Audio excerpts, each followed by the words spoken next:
Para sa mga content creators na may ads on Reels na, ay ito ang aking paalala.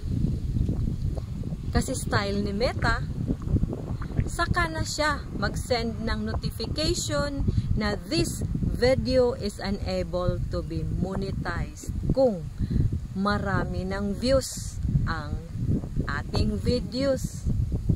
Mga ilang araw, minsan isang buwan bago siya mag-send na this video is unable to be monetized.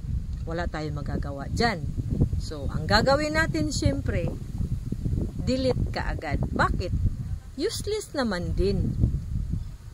Hindi niya pwedeng i-monetize kasi mayroong music or sa caption ayaw niya, hindi niya nagustuhan.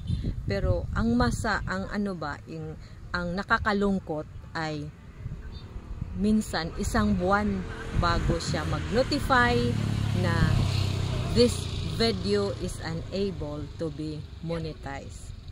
Siyempre tayo, wala tayong magagawa, susunod na lang. Delete.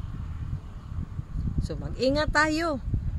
Kung kinakailangan na hindi natin lagyan ng music ang ating mga video, lalo na kung hindi pa tayo na-invite sa mga licensed music.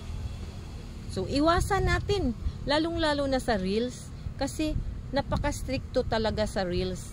Oo, kung mayroong music,